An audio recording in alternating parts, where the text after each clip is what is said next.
اور وہ بدکاروں کو دیکھ نہیں سکتا. جی. اور جو اپنے آپ کو رسول کہتے ہیں اور ہے نہیں, تو نے ان کو آزما کر جھوٹا پایا. اب یہاں پہ جو بات لکھی ہے, کہتے ہیں جو لوگ اپنے آپ کو رسول کہتے ہیں, یعنی کہ کچھ لوگ ایسے بھی ہیں جو اپنے آپ کو کہتے ہیں اسی پادری ہیں, اور اصل میں وہ پادری ہوتے نہیں, کیونکہ بھیڑوں کے بھیس میں بھیڑیے. اور وہ کیا کہتے ہیں, کلام میں لکھا گیا کہ جو اپنے آپ کو رسول کہتے ہیں اور ہے نہیں, تو نے ان کو آزمایا اور جھوٹا پایا. ایسے لوگ بھی ہیں. خدا ایسے لوگوں سے بھی بچانا چاہتا ہے, اور خدا چاہتا ہے کہ آپ اپنے گھر کے اندر اگر کسی خادم کو چاہتے ہیں کہ وہ آئے اور اس کو پہلے آزمائیں کہ کیا یہ واقعی خدا کا بندہ ہے, یہ خدا کی بندی ہے, یہ خدا کا بیٹا ہے, یہ خدا کی بیٹی ہے. اگر وہ خدا کا بیٹا اور بیٹی ہے, خادم ہے, تو پھر اس کے لیے دروازہ کھولے, نہیں تو آپ اس کے لیے دروازہ بند کریں گے تو آپ پر کوئی سزا نہیں ہوگی. ہلیلویا. جی آگے بڑھیے گا. اور تو صبر کرتا ہے اور میرے نام کی خاطر مصیبت اٹھاتے اٹھاتے تھکا نہیں. اور تو کیا کرتا ہے, صبر کرتا ہے. صبر کرنے والے لوگ خدا کو پسند ہے. صحابہ ایوب کو دیکھیں, اس نے صبر کیا, اولاد مر گئی, سارا کچھ ختم ہو گیا, لیکن خدا نے اس کو دوبارہ سے بحال کیا. اور کلام میں لکھا ہے تو صبر کرتا ہے اور میرے نام کی خاطر مصیبت اٹھاتے اٹھاتے تھکا نہیں. جو لوگ ہیں خدا کے, کچھ لوگ ایسے ہیں جڑے کہندے نے جے اسی دعا کر رہے تے ساڈی دعا سنی نہیں جاندی. ہم صبر نہیں کرتے. ہم چاہتے ہیں دعا کریں اور فوراً اس کا جواب آ جائے. ہم چاہتے ہیں خدا ادھر ہم نے دعا کی, اسی وقت فوراً جو ہے ہماری زندگی کے اندر چینج آ جائے. لیکن کلام کیا کہتا ہے, اور تو صبر کرتا ہے اور میرے نام کی خاطر مصیبت اٹھاتے اٹھاتے تھکا نہیں. مصیبتیں خادموں کی زندگیوں کے اندر بہت مصیبتیں ہیں, بہت پریشانیاں ہیں. یہ آسان کام نہیں ہے. خدمت ایک مشکل کام ہے, اور جو لوگ مصیبت اٹھاتے اٹھاتے تھکتے نہیں ہیں نا, ان کا نام کتاب حیات میں لکھا جائے گا. جان دینے تک وفادار رہے گا تو پھر زندگی کا تاج تجھے ملے گا. اور اگر ہم جان دینے تک وفادار نہیں رہتے, ہم 2 سال 4 سال خدمت کرتے ہیں, اس کے بعد کوئی مصیبت آ جاتی ہے, کوئی پریشانی آ جاتی ہے, ہم خدمت کو چھوڑ دیتے ہیں, ہم اور راہوں پر چل پڑتے ہیں, تو خدا پھر کیا کرتا ہے, پھر ہمیں سزا دیتا ہے. اور وہی لوگ پھر کیا کرتے ہیں, جا کر بدنامی کرتے ہیں کہ اسی یسوع نال چلتے ہیں پر پھر بھی ساڈی سنی نہیں جاتی, اسی پھر بھی مصیبتاں چیاں. لیکن خدا جو ہے ایسا کام نہیں کرتا. کلام میں لکھا گیا جان دینے تک وفادار رہے گا تو پھر تجھے زندگی کا تاج ملے گا. اور تو صبر کرتا ہے میرے نام کی خاطر مصیبت اٹھاتے اٹھاتے تھکا نہیں ہے. خدا جو ہے وہ اس بات پر غور کراتا ہے ہماری. جی آگے بڑھیے گا. مگر مجھ کو تجھ سے یہ شکایت ہے کہ تو نے اپنی پہلی سی محبت چھوڑ دی. خدا یہاں پر ایک بات کر رہے ہیں. ہلیلویا. کہتے ہیں مگر تجھ سے مجھے یہ شکایت ہے. خدا کیا کر رہے ہیں, ہمارے ساتھ شکایت کر رہا ہے, ہمیں بتا رہا ہے. کہتا ہے کہ مینوں یہ شکایت ہے تہاڈے نال کہ تو نے اپنی پہلی محبت جو ہے وہ چھوڑ دی ہے. پہلی محبت کیا تھی؟ جب میں پادری بنا, جب میں نے بپتسمہ لیا, جب میں خدمت میں آیا, تو میں دوڑ دوڑ کے خدا کی کیا کر رہا تھا, خدمت کر رہا تھا. میں چاہتا تھا, میں راتوں کو بھی دعا کرتا, راتوں کے پہرے اٹھ کر دعا کرتا, ہر روز خدا کی حضوری میں رہتا, روزے رکھتا, دعائیں کرتا, اور خدا کا کام جو ہے وہ بڑے اچھے طریقے سے کر رہا تھا. لیکن اچانک کیا ہوا کہ میں نے خدمت چھوڑ دی, میں نے دعا کرنا چھوڑ دی, کم کر دی. کبھی موقع مل گیا تو دعا کر لینی, تو دعا کرنا چھوڑ دی. اور یہاں پر یہی بات خدا کا کلام ہمیں بتا رہا ہے, مگر مجھے تجھ سے یہ شکایت ہے کہ تو نے پہلی سی محبت, جب تو خدمت میں آیا تھا, جب تو نے خدمت کا آغاز کیا تھا, اس وقت تو اچھے کام کرتا تھا, اس وقت تو بڑے کام کرتا تھا, بڑی دعائیں کرتا تھا, لیکن اب تو نے چھوڑ دی.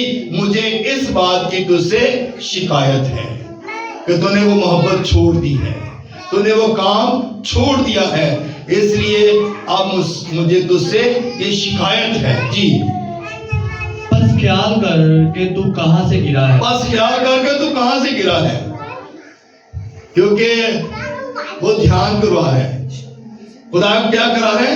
دھیان کرا ہے. خیال کر کہاں سے گرا ہے. کہیں ایسا تو نہیں کہ تو اپنے بچوں کی وجہ سے تو نے خدمت چھوڑ دی, تیری بیوی نے تجھے کہا اور تو نے خدمت چھوڑ دی. جس طرح ایوب کو اس کی بیوی آ کر بار بار کہتی تھی تو کس خدا کی عبادت کرتا ہے جس نے سارا کچھ تیرا لے لیا ہے, جس نے سارا کچھ تیرا ختم کر دیا ہے, تو کس خدا کی عبادت کرتا ہے. اور یہی بات ہمیں مکاشفہ کی کتاب میں بتائی جا رہی ہے. بس خیال کر کے تو کہاں سے گرا ہے. تو نے کہیں خدا کا انکار نہیں کر دیا, تو نے کہیں خدا کے ساتھ دوستی تو نہیں چھوڑ دی, تو نے کہیں خدا سے محبت تو نہیں چھوڑ دی. خیال کر کے تو کہاں سے گرا ہے.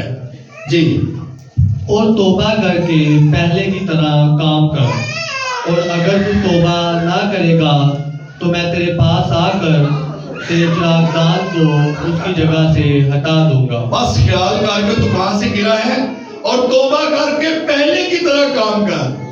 خدا پھر بھی ہمیں موقع دیتا ہے, یہ موقع ہیں. وہ کہتا ہے تو پھر کام کر, کھڑا ہو جا, اٹھ سا اور کام کر. ایسا نہ ہو کہ میں تیرے پاس آؤں اور تیرا چراغ دان اٹھاؤں اور کسی دوسرے کو دے دوں, کیونکہ خدا اپنی برکت جو ہے وہ ضائع نہیں کرتا. خدا جو برکت دیتا ہے خدا چاہتا نہیں ہے کہ وہ ضائع جائے. دیکھیں, اگر آپ خادم ہیں اور آپ خدمت کرتے ہیں تو آپ کی وجہ سے کیا ہوتا ہے, جب آپ دعا کرتے ہیں بیمار شفا پاتے ہیں, جب آپ دعا کرتے ہیں لوگوں کے گھرانوں کے اندر بحالی آتی ہے, خوشحالی ہے اور لوگ برکت پاتے ہیں, ان کی زندگیاں تبدیل ہوتی ہیں. تو اگر ہم یہ کام چھوڑ دیتے ہیں, اگر خادم یہ کام چھوڑ دیتا ہے تو وہ کہتا ہے خدا پھر کیا کرتا ہے, موقع دیتا ہے, اٹھ اور پہلے کی طرح کام کر. خدا چاہتا ہے کہ جو میرا بندہ ہے, جو میری بندی ہے, جو میرا بیٹا میری بیٹی ہے, وہ پھر سے اس کام کو کرے. اور خدا چاہتا نہیں ہے کہ ہم مصیبت میں رہیں. اس پیغام میں 4 باتیں, اس آیت میں, اس حوالے میں 4 باتیں لکھی ہوئی ہیں. خدا نے تعریف بھی کی ہے, خدا نے شکایت بھی کی ہے, خدا نے دعوت خود احتسابی بھی کی ہے اور تنبیہ بھی کی ہے, اور یہ بھی بتایا کہ صبر اور مصیبت میں ثابت قدم رہنے کی برکت بھی دی ہے, اور پھر خدا نے جو ہے وہ تعریف بھی کی ہے اور کہا ہے کہ شکایت بھی کی ہے کہ تو نے اپنی پہلے سے محبت چھوڑ دی ہے. خدا شکایت بھی کرتا ہے اور ہمیں اس بات پہ غور کرنے کی ضرورت ہے اور ہمیں اس بات پر دھیان کرنا ہے. لوکا کی انجیل اس کا 13 باب پڑھیں گے ذرا, اس کی 6 سے 9 تک. پھر اس نے یہ تمثیل کہی کہ کسی نے اپنے داغستان میں ایک انجیر کا درخت لگایا تھا. وہ اس میں پھل ڈھونڈنے آیا اور نہ پایا. اس پر اس نے باغبان سے کہا کہ دیکھ 3 برس سے میں اس انجیر کے درخت میں پھل ڈھونڈنے آتا ہوں. اب یہاں پر یسوع ہمیں ایک تمثیل دے کر اس میں بات کر رہے ہیں. کہتے ہیں کہ کسی شخص نے داغستان لگایا اور اس میں انجیر کا ایک باغ لگایا, ایک درخت لگایا, اور وہ ہر سال آتا اور اس میں پھل ڈھونڈتا تھا. 3 سال ہو گئے تھے کہ وہ پھل ڈھونڈ رہا تھا پر پھل اس میں نہیں تھا. خدا, ہماری عمر کتنی ہوتی ہے, کسی کی 40, 50, 60, 70, 80 سال تک بھی لوگ جاتے ہیں, 100 سال تک بھی جاتے ہیں, اور اگر اس کی زندگی کے اندر پھل نہیں ہے, خدا نہیں ہے, خدا کی محبت نہیں ہے, دعا نہیں ہے, روزہ نہیں ہے, تو پھر کیا ہوتا ہے؟ جی آگے ذرا پڑھیے گا. ڈھونڈنے آتا ہوں اور نہیں پاتا, اسے کاٹ ڈال